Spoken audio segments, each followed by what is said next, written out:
गौरक्षा पर्यावरण सर्वधर्म सद्भाव का उद्देश्य लेकर पूरे भारत में कश्मीर से लेकर कन्याकुमारी के साथ नेपाल की यात्रा कर राष्ट्र संत कमल मुनि कमलेश मुगलसर प्रवास पर रहे, जहां पर मुनि के आगमन पर जैन समाज सहित सर्वधर्म समाज के लोगों द्वारा मुनि सहित ठाणा का भव्य स्वागत किया गया। मुनि का सिवाना उपखंड के मुगलसर के आराध्य भवन में प्रवचन दिए गए। क्रांतिकारी विचारक कमल मुनि कमलेश ने श्रावक श्राविकाओं को आशीर्वाद वचन देते हुए कहा कि देश में सरकार के कानून एक वृक्ष एवं हरियाली तोड़ना तो अपराध है, फिर पशुओं पर खंजर चलाने की इजाजत कैसे। मुनि ने कहा कि पर्यावरण के संदर्भ में प्रत्येक प्राणी का योगदान है और किसी भी प्राणी कत्ल हो वह पर्यावरण का कत्ल होने के ही बराबर है। एक तरफ सरकार पॉलीथीन उपयोग पर पूर्णतः रोक लगा रही है, जबकि दूसरी तरफ पॉलीथीन का निर्विरोध रूप से उत्पादन किया जा रहा है, जो सरकार की दोहरी नीति को झलका रहा है। मुनि ने सभी धर्माचार्यों पर जनता से अपील करते हुए कहा कि अगर पशुधन नहीं बचा तो मनुष्य भी नहीं बचेगा, क्योंकि पशुधन बिना मनुष्य रह सकता है परंतु मनुष्य बिना पशुधन नहीं रह सकता। अगर गाय नहीं देनी बची तो आने वाली पीढ़ी मीठी सेवैयां वॉशिंग पाउडर या कास्टिंग सोडा के साथ रसायन युक्त दूध की बनानी पड़ेगी। अब तो सुप्रीम कोर्ट ने भी कह दिया है कि 30% दूध नकली आ रहा है, जिससे अभी मंदिर में जो घी के दीपक जल रहे हैं वह आने वाले समय में चर्बी से बने घी के दीपक जलेंगे। मुनि ने कहा कि गाय की मार्बल की मूर्ति बनाने के लिए करोड़ों रुपए खर्च कर देते हैं, लेकिन जिंदा गाय को हम कत्ल के लिए छोड़ देते हैं। यह पशुधन देश की अनमोल धरोहर है। मुनि ने आग्रह करते हुए कहा कि पशु बचाओ, देश बचाओ, धर्म बचाओ। जंगली जानवरों के लिए सरकार द्वारा कड़े कानून बनाए जाते हैं, तो पालतू पशुओं के लिए यह दोहरी नीति क्यों? अगर हमने पशुधन बचाने के लिए उचित प्रयास नहीं किए तो वैश्विक महामारी कोरोना सहित कई गंभीर बीमारी सृष्टि पर प्राकृतिक प्रकोप आ सकता है। प्रकृति ही परमात्मा है, प्रकृति ही मोक्ष है, प्रकृति ही धर्म है, और अब इंसान ही खुद प्रकृति को कुचल रहा है, जो आने वाली पीढ़ी के लिए घातक है।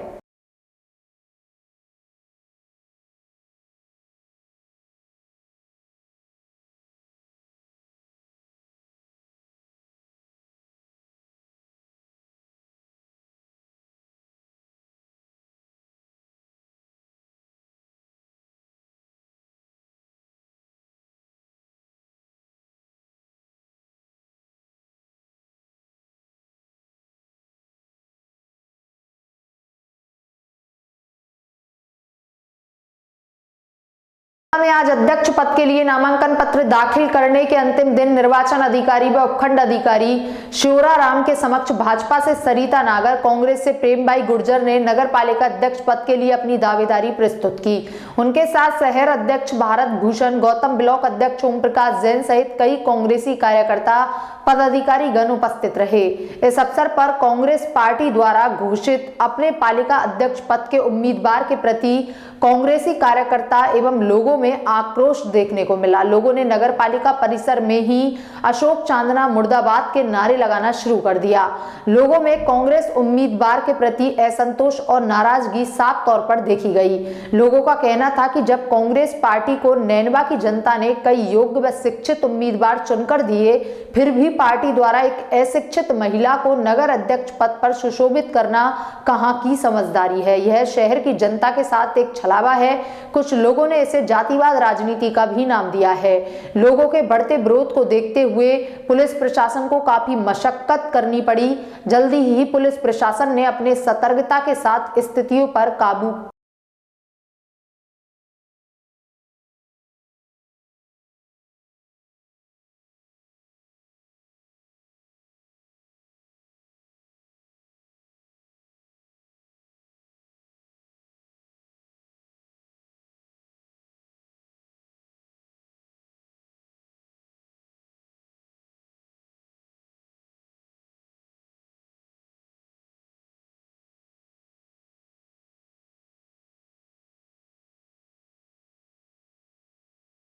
दो फरवरी को बार एसोसिएशन के अध्यक्ष पद पर मंगलवार को चुनाव संपन्न हुआ। उमेश चंद्र 25 वोटों से विजयी घोषित हुए। निर्वाचन अधिकारी बुद्धिराम सिंगोर, सह निर्वाचन अधिकारी राजेश चौधरी ने बताया कि मंगलवार सुबह 10 बजे से 4 बजे तक 129 मतदाता अधिवक्ताओं को मैसेज 124 मतदाताओं ने मतदान किया। मतदान के तत्पश्चात मतगणना की गई, जिसमें उमेश चंद्र ने 72 मत प्राप्त किए और निकटतम प्रतिद्वंदी मनोज कुंबले ने 47 मत प्राप्त किए। तीसरे दावेदार ओम प्रकाश तिवारी ने 5 में 5 मत प्राप्त किए। इस तरह उमेश चंद्र 25 वोटों से जीत हासिल की। परिणाम आने के बाद अधिवक्ताओं ने विजय होते हुए प्रत्याशी उमेश चंद्र को माला पहनाकर स्वागत किया, ढोल बजाकर मिठाइयां बांटकर खुशी जताई।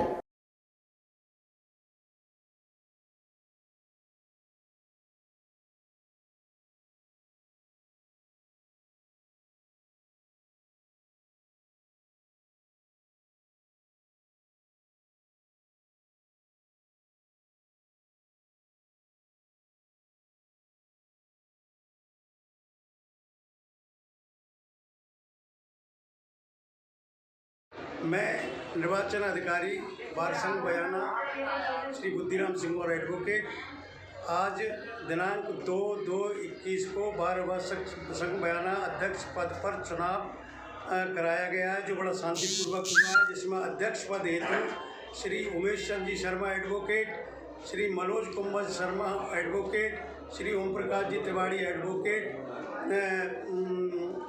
प्रत्याशी खड़े हुए थे, जिसमें से श्री उमेश चंद्र जी शर्मा को 72 मत प्राप्त हुए, मनोज कुंवर को 47 मत प्राप्त हुए, श्री ओम प्रकाश जी तिवारी एडवोकेट को 5 मत प्राप्त हुए। अध्यक्ष पद पर श्री उमेश चंद्र शर्मा एडवोकेट को निर्वाचित घोषित किया गया है। उपाध्यक्ष पद के लिए श्री पप्पूराम जी धाकड़, सचिव पद के लिए श्री चंद्रशेखर जी शर्मा, कोषाध्यक्ष पद हेतु श्री मुकेश जी धाकड़ और पुरस्कार अध्यक्ष के लिए श्री राकेश कुमार सेन को पूर्व में निर्विरोध। 1971 भारत पाकिस्तान युद्ध की सफलता को लेकर मनाए जा रहे स्वर्णिम विजयी वर्ष को लेकर पूरे देश में निकाली जा रही मशाल यात्रा आज महबा पहुंची, जहां सेना के जवान एवं एनसीसी कैंडिडेट्स द्वारा गहनौली मोड़ से यूनिवर्सल कॉलेज तक मशाल यात्रा निकाली गई। यहां आयोजित हुए कार्यक्रम में कॉलेज के छात्रों द्वारा देशभक्ति गीत प्रस्तुत कर देशभक्ति नाटक का अभिनय किया गया। मेजर कमलप्रीत ने बताया कि 1971 के भारत पाक युद्ध में जीत की 50वीं सालगिरह मनाने के उपलक्ष्य में इस वर्ष को स्वर्णिम विजयी वर्ष घोषित किया गया है, जिसे लेकर प्रधानमंत्री नरेंद्र मोदी ने दिल्ली में 4 मशालें प्रज्वलित कर वीर सपूतों को श्रद्धांजलि दी है। ये मशालें पूरे हिंदुस्तान की परिक्रमा करेंगी। कार्यक्रम में पुलिस अधीक्षक अनिल बेनीवाल, पूर्व जिला प्रमुख अजीत सिंह, लेफ्टिनेंट कुमेश सेठी सहित सेना के अनेक अधिकारी और जवान मौजूद रहे।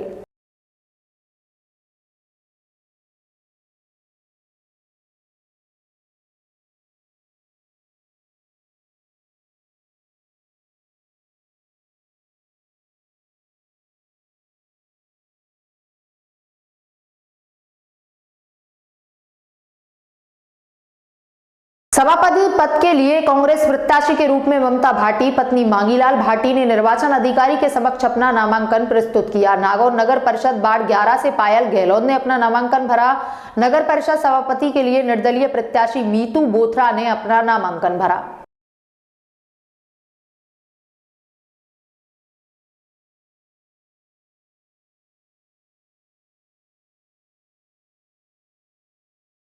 आज नामांकन दाखिल कर दिया। पहली प्रतिक्रिया आपकी जानना चाहेंगे, क्या कहेंगे आप? मैंने आज सभापति के लिए नागौर से नामांकन पत्र दाखिल किया। क्या उम्मीदें हैं वोट बनाने को लेकर? क्या है नागौर का सर्वांगीण विकास, पूरे राजस्थान में एक मिसाल कायम करना कि स्वच्छ नागौर का सर्वांगीण विकास। क्या मुद्दे मन में हैं वो थोड़ा हम जानना चाह रहे हैं आपसे। नागौर में जो भी समस्या है उनका समाधान सर्वप्रथम करूँगी, जो भी है हॉस्पिटल वाली और सीवरेज लाइन वाली और भी कोई समस्याएं जो भी सामने आएंगी सबका कोशिश करूँगी कि वो पूरी हो। कई निर्दलीय, कई भारतीय जनता पार्टी के पार्षद आपके पास है, फिर भी हम जानना चाह रहे हैं क्या रहेगा आपका रणनीति? क्या है रणनीति? उसी दिन सामने आएगी। Thank you. लगभग कितने पार्षद साथ लेकर चल रहे हैं? 45 से ऊपर ही रहेंगे, 45-54 के बीच में। हाँ। झालावाड़ जिले के 5 नगर निकायों के अध्यक्ष पद के लिए आज नामांकन का आखिरी दिन था। ऐसे में झालावाड़ नगर परिषद के लिए भारतीय जनता पार्टी की ओर से संजय शुक्ला ने तथा कांग्रेस की ओर से फारूक अहमद ने सभापति पद के लिए आवेदन किया।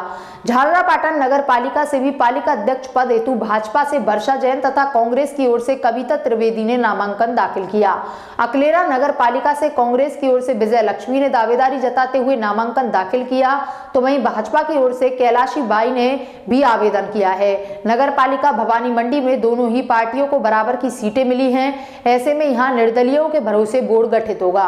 ऐसे में कांग्रेस द्वारा कैलाश भोरा तथा भाजपा की ओर से पूर्व पालिका अध्यक्ष पिंकी गुर्जर ने नामांकन दाखिल किया है। उधर पिंडावा नगर पालिका से कांग्रेस की ओर से संगीर अहमद और भाजपा की ओर से कौशल्या बाई ने नामांकन दाखिल किया है। ऐसे में अब सबकी निगाहें आगामी 7 फरवरी पर टिकी हुई हैं, जब पार्षद मतदान के जरिए अपने सभापति और पालिका अध्यक्ष को चुनेंगे।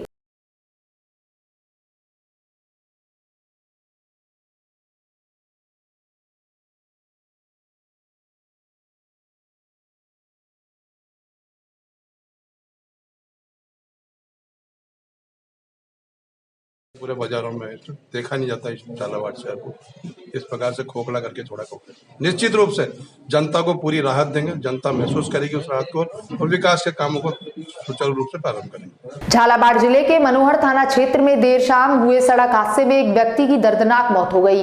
वहीं करीब 2 दर्जन लोग गंभीर रूप से घायल हो गए। घायलों ने बताया कि सभी मध्य प्रदेश के राजगढ़ जिले के निवासी हैं, जो झालावाड़ जिले के कामखेड़ा बालाजी धाम में दर्शन करने जा रहे थे। उसी दौरान मनोहर थाना के समीप गरगोलिया घाटी में ट्रैक्टर ट्रॉली अनियंत्रित होकर पलट गई। हादसे में ट्रॉली में सवार एक व्यक्ति की मौके पर ही मौत हो गई। वहीं 22 लोग घायल हो गए, जिसमें 2 की हालत गंभीर बनी हुई है। सभी घायलों को मनोहर थाना चिकित्सालय में भर्ती करवाया गया है, जहां उनका उपचार जारी है। घटना की सूचना मिलते ही मनोहर थाना पुलिस भी मनोहर थाना CSC पहुंची और घायलों का उपचार करवाया जा रहा है।